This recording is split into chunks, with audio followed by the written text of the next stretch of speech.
ત્રણ એવી રીત. પહેલા સાંભળતા શીખવું, બીજું મોઢું બંધ રાખવું શીખવું, અને ત્રીજું એનું મનન કરી અને અમલમાં મૂકતા શીખવું. કોઈ નાની અમથી વાત જે ગેરસમજ ઊભી કરે એવી હોય. એવું નથી, છોકરાને પણ એટલું જ એડજસ્ટ કરવાનું હોય છે. દીકરો માને પણ દુઃખ ના થાય અને બૈરીને પણ દુઃખ ના થાય, એને બહુ ધ્યાન રાખવું પડે છે. ખાતા પહેલા ખાવાની વાત કરીએ છીએ, ખાતી વખતે ખાવાની, ખાતા પછી દરેક વસ્તુ એટલે દરેક વસ્તુ એવી છે. એક્સેપ્ટ કરવા ઉપર બેસી ગયા. I think that is a very important thing for happiness. મંજી આપો જવાબ છે. હું સંપૂર્ણ ચાલુ પ્રકારનો માણસ છું તોય ચાલતો નથી. ટોપ FM નો તો ટોપ માણસ છું. Thank you so much. So yes, this is RJ Viraj અને એક મસ્ત મજાની ગુજરાતી મૂવી આવી રહી છે જેનું નામ છે વેનીલા આઈસ્ક્રીમ. યસ, આપણી સાથે અત્યારે સતીશ ભટ્ટ, અર્શન ત્રિવેદી અને વંદના પાઠકજી છે. વેલકમ છે તમને ટોપ FM માં અત્યારે. Thank you so much. તમારું ટ્રેલર જોયું, બહુ જ અદ્ભુત લાગી રહ્યું છે. બહુ વખત પછી એક એવી ગુજરાતી ફિલ્મ આવી રહી છે જેનું મ્યુઝિક એટલે બહુ બધું વસ્તુ રિલીઝ નથી થઈ, પણ જેટલી થઈ છે ને એ બધી માઓ છે કે એ પ્રોપર બરફી છે ને એ જોઈને બહુ મજા પડી છે. સો ફર્સ્ટ ઓફ ઓલ સવાલ પહેલો એ છે કે વેનીલા આઈસ્ક્રીમ નામ જ કેમ? આપણે આના ઘણા બધા ઇન્ટરપ્રિટેશન્સ કરી શકીએ, અને જો હું કહું મારી રીતે તો વેનીલા આઈસ્ક્રીમ એક એવી વેનીલા ફ્લેવરની આઈસ્ક્રીમ છે કે જે બધાની સાથે ભળી જાય છે. You know, that's the base. એમાં તમે ચોકલેટ નાખો તોય તમને ગમે, સ્ટ્રોબેરી નાખો તોય તમને ગમે, બધું જ ગમે, ફ્રૂટ્સ નાખો, બધું કરો તો તમને મજા આવે. સો એવી જ એક વાર્તા છે એક ફેમિલીની, કે જે એક બહુ સુંદર મજાની ફેમિલી છે અને એના દરેકે દરેક કેરેક્ટર્સ છે, એની એક ઇન્ટર સ્ટોરી છે, અને still they are woven with each other. So you know, એ રીતની એક બહુ જ ફેમિલીની વાત છે, જે તમારા મારા આપણા ઘરની વાત છે. મૂળ તો શું કે આપણા પરિવારમાંથી એ પરંપરા લગભગ લુપ્ત થઈ ગઈ છે કે સાથે બેસી અને જમવું. સાથે બેસીને જમવું. કોઈ સાથે બેસીને જમતા નથી. એક ખુરશી ખાલી હોય, બે ખુરશી ખાલી હોય, પણ બધા સાથે ના હોય. આ ફેમિલીની વાર્તા જે છે કે બધા સાથે બેસીને જમે અને જમતી વખતે દિવસભર થયેલી વાતો, દિવસભરમાં એમને જે કઈ સમસ્યા થઈ હોય, મજા પડી હોય, એ બધું ડાઇનિંગ ટેબલ ઉપર શેર કરે.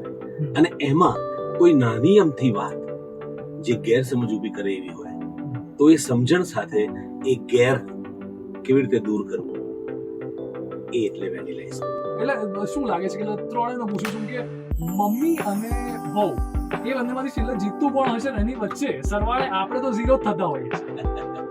આમાં એવું છે કે યંગસ્ટર એમ વિચારે કે આમને દુઃખ નહીં થાય, અને ઉપલું વ્યક્તિ છે જે માતા પિતા છે, દાદા કે જે કોઈ છે, એ એવું વિચારે કે છોકરો દુઃખી ના. એ બેની વચ્ચે જે મથામણ ચાલતી હોય એમાં દીકરો પીસાતો હોય એવું એને લાગે. વહુને એમ લાગે કે સાલું મેં ખોટું કહી દીધું, સાસુને એમ લાગે કે સાલું એવું તે મેં શું કીધું કે આવું થઈ ગયું. આવા બધા જે પ્રશ્નો ઊભા થાય, આ પ્રશ્નોની ગૂંથણી કરી, જેમ કે વાળ છૂટા હોય ને ગૂંથણી કરીને ચોટલો વાળીએ ને નીચે ફૂલ ભરાવીએ, કેવું સરસ ચોટલો લાગે, એવી રીતે એની જે ગૂંથણી થઈ અને પછી જે પ્રોબ્લેમ સોલ્વ થાય એ જ વેનીલા આઈસ્ક્રીમ. મને એવું લાગે છે કે આ બહુ જ બેઝિક છે.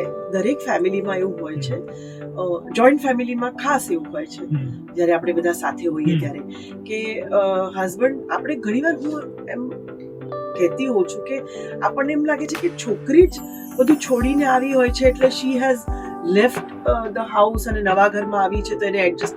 એવું નથી, છોકરાને પણ એટલું જ એડજસ્ટ કરવાનું હોય છે. પહેલા આખો પગાર મમ્મીના હાથમાં આપી દેતા હતા, બધું જ છે. વાઈફ આવ્યા પછી તમારે એ પણ ધ્યાન રાખવાનું.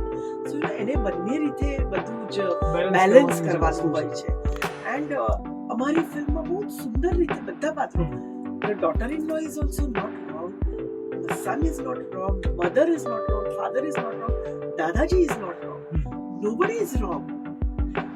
તમારે ઘણીવાર વાત કહેવાની એક રીત કદાચ પ્રોબ્લેમ થઈ જાય છે કે મિસઅન્ડરસ્ટેન્ડિંગ થઈ જાય છે, અને એને લીધે કેટલું બેલેન્સ રાખવું જરૂરી છે એ વાત છે. લાઈક દીકરો માને પણ દુઃખ ના થાય અને બૈરીને પણ દુઃખ ના થાય, એને બહુ ધ્યાન રાખવું પડે છે.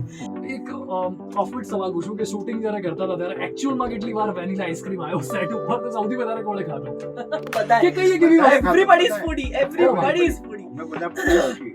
અમે હા. લોકો ખાતા પહેલા ખાવાની વાત કરીએ છીએ, ખાતી વખતે ખાવાની, ખાધા પછી હા. અને ઘરે જતી વખતે પણ કાલનું શું છે એવું પૂછીએ વાહ, હોય. ક્યાં વાત છે, ક્યાં વાત છે. સો વી ઓલ આર ફૂડી. હા, કે લાઈફ તમારી જે મૂવી છે આખું ટ્રેલર છે અત્યાર સુધી મેં જેટલું જોયું છે મારી જેટલી સેન્સ સારી છે કે લાઈફ જીવવાની રીત બતાવે છે જી કે ફેમિલી સાથે તમે કઈ રીતે બેસ્ટ લાઈફ જીવી શકો. અકોર્ડિંગ ટુ યુ તમારી રીતે કે 3 એવી કઈ રીત કે જે લાઈફ જીવવાની બેસ્ટ રીત છે? 3 એવી રીત. 3 એવી રીત. પહેલા સાંભળતા શીખો. હમ. બીજું મોઢું બંધ રાખતા શીખો. હમ. અને ત્રીજું એનું મનન કરી અને અમલમાં મૂકતા શીખો. બેસ્ટ લાઈફ જીવવાની રીત, બી વિથ યોર ફેમિલી. કારણ કે કામમાં તો તમે બહુ જ દોડાદોડી કરો છો, એ બહુ જરૂરી પણ છે, બટ તમારી ફેમિલી તમારી સાથે રહેશે, બીજું કોઈ નહીં રહે. એટલે I think being with your family is the most important thing. અને એમાં એટલીસ્ટ જે અમે કીધું આમાં ફિલ્મમાં પણ કે એક મીલ તો તમારી ફેમિલી સાથે તમારે આઈ think that is a very important thing for happiness. Manji આપો જવાબજી આ મારા જીવનનું એક સૂત્ર છે કે દરરોજ જે મન જોડે વાત કરવાની કે આજે તે શું આપ્યું, શું લીધું, શું ખર્ચ્યું, એમાં સમય કેવી રીતે ખર્ચ્યો. જીવન છે એટલે તકલીફ સાથે જ હોય. કોઈ પણ વ્યક્તિ આજ સુધી જન્મી જ નથી એવી કે જેને તકલીફો ના આવે, પણ એ તકલીફોમાંથી આનંદ સાથે કેવી રીતે સમાધાન કરવું એ મારી લાઈફમાં. જેમ કે મને 57 વર્ષ થયા, ચાલે છે 57. તો 57 વર્ષમાં મેં જે તકલીફો જોઈ છે કદાચ એવી દરેક જણાએ જોઈ, પણ કોઈ કહેતું નહીં. જેમ કે હું 6થા ધોરણમાં ભણતો હતો ત્યારે 1 થી 5 ધોરણના ટ્યુશન કરતો હતો. એટલે ત્યાંથી ઓ થાય એવું જ છે. હા, એટલે હા. સિરિયસલી મને એવું એટલે લાગે શું છઠ્ઠા થયું? ધોરણમાં ભણતો પછી ત્યારે 1 થી 5 ના 3 ટ્યુશન. ટ્યુશન, પછી 3 કેન્સર, 26 મહિના હોસ્પિટલ, પૈસા નહીં. લોકોએ મુંબઈ, રાજકોટ, અમદાવાદ, વડોદરા, સુરત એ બધાએ પૈસા ઉઘરાયા, પૈસા જ નહોતા. તો હવે આ દરેક વસ્તુ કેવી છે કે એનું રોદણા રડવા બેસવા એના કરતા એનો આનંદ કરવો કેમ નહીં? દરેક વાતનો આનંદ કરવો, ને જેણે પૈસા આપે એને પૈસા કેવી રીતે પાછા આપવા. બીજા 1.5 વર્ષમાં બધા પૈસા પાછા આપે. વાર તે નથી કે પૈસા પાછા આપે અને પૈસા લોકોએ આપ્યા, એ નથી મહત્વનું. મહત્વનું એ છે કે 3 કેન્સર પછી પણ જો હું જીવી શકતો હોઉં તો એનું રીઝન એક જ છે કે હું એકદમ પોઝિટિવ છું, પુષ્કળ. પણ હું લોચો એક જ છે મારો, હું પરાવલંબી છું. આ સ્વાવલંબી કહેવાય તો પણ હું પરાવલંબી એટલે કહું છું કે મને જો અંગ્રેજી ના આવડે, સ્વિમિંગ ના આવડે, કોઈ વ્હીકલ ચલાવતા નથી આવડતું, વ્હીકલ ચલાવતા નથી આવડતું, મને ઘર ચલાવતા નથી આવડતું, હું સંપૂર્ણ ચાલુ પ્રકારનો માણસ છું તોય ચાલતો નથી. એટલે આ દરેક વસ્તુ દરેક વસ્તુ એવી છે એક્સેપ્ટ કરવા ઉપર બેસી ગયા. એટલે સરસ વસ્તુ એ છે કે જીવનમાં મુશ્કેલીઓ આવવાની છે, મુશ્કેલીઓને રડ્યા વગર, એને ખૂણામાં નાખ્યા વગર, દબાવી દીધા વગર એમાંથી જ આનંદ શોધવાનો એ આપણું જીવનનું કર્મ છે. આઈ લવ યુ ડિયર. ક્યાં વાત હે, ક્યાં Yes, વાત sir. હે. એ રોજ મંજી આપો જવાબજી તમે કરો ને એટલે આપોઆપ તમે અંદરથી ચણાઈને શુદ્ધ જ થઈ જાઓ. કોઈની જરૂર જ નથી. કોઈ તમને શું કર્યું તમે બહુ સરસ છો, હું જ સરસ છું એની મને ખબર છે. હાય, ક્યાં વાત હે, ક્યાં વાત હે. પહેલા આપણે આપણી જાતને જ સરસ બનાવવાની. લવ યોર પણ મજા પડી ગઈ દોસ્ત તારી જોડે વાત કરીને. લવ I your love you. Self first. જોરદાર. I love you too. આ ટોપ FM નો તું ટોપ માણસ છો. I love you. Thank you so much, thank you so much. Yes. So last એક ઓફ ધ ટ્રેક એવી વાત છે, ગુજરાતી ઇન્ડસ્ટ્રીની વાત છે. હું તમને નામ કહીશ અને તમારે એવું કહેવાનું છે કે આ કયા ફ્લેવરના આઈસ્ક્રીમ છે. પહેલું જ નામ આપણે લઈએ છે સતીશ ભટ્ટ. સતીશ ભટ્ટ માટે તમે જુઓ ને તો એક સ્કૂપ છે. એ બનાના સાથે વેનીલા મૂકીને ખાઓ ને એટલો આનંદ લઈ શકાય એવું આઈસ્ક્રીમ છે. હા, ક્યાં વાત છે. સો હૈયા સતીશ ભટ્ટ. Okay. Satishbhai? હા. For me, he is all season ice cream. All season. Yeah. Because you know what? He can get along with everyone. દરેકે દરેક એજ ગ્રુપ સાથે હી કેન ગેટ અલોંગ. તમે એમને જુઓ ને ત્યારે ક્યારેક શોર્ટ પછી કોઈની સાથે વાત કરતા બેઠો, એ લાઇટમેન હોય, સ્પોટ બોય હોય, કે અમારો એક્ટર હોય, ડિરેક્ટર હોય, પ્રોડ્યુસર હોય, કોઈની he can get along with everyone. So I think you are a vanilla ice cream. Satish Bhatt. Satish Bhatt એ મારા માટે મેંગો આઈસ્ક્રીમ છે. મેંગો આઈસ્ક્રીમ, મેંગો ડોલી નહીં, ખાલી મેંગો ડોલે, મેંગો આઈસ્ક્રીમ, મેંગો ફ્લેવર. એટલા માટે કે તમે એમ જોડે જ્યારે મુસાફરી કરતા હો, એમને બેઠા હો, ચર્ચા કરતા હો, તેમની પાસે જૂની વાતો એટલી બધી છે કે આંબા જેટલું હોય ને આપણું કેરીનું, એ આંબાના વૃક્ષ જેટલી વાતો છે એમની પાસે. અને છેલ્લે આખી વાત નીકળે છે એ ગળપણમાં વેનીલા આપણું મેંગો આઈસ્ક્રીમ. એટલે મારા માટે મેંગો આઈસ્ક્રીમ. ઓકે. સેકન્ડ નામ વંદના પાઠકજી. વંદના પાઠક એક એવું આઈસ્ક્રીમ છે એમ કહીએ કે દરેકને ભાવે એટલે કે ચોકલેટ હોય પણ અંદર વેનીલા હોય. ચોકોબાર જે કહીએ ને આપણે કે આમ ખાતા ચોકલેટનો આનંદ લઈ શકાય ને પછી વેનીલા તો છે જ અંદર. સમજ્યા તમે? ઓકે. એટલે જે લીસો આઈસ્ક્રીમ, જે મીઠો આઈસ્ક્રીમ છે એ તો અંદર નીકળવાનો છે, એ તમને ખ્યાલ રહે એવું આઈસ્ક્રીમ બનાવે છે. ઓકે. તમે પોતે હવે ડિસ્ક્રાઇબ કરો કે તમે કયો તમે કઈ ફ્લેવર છે આઈસ્ક્રીમમાં?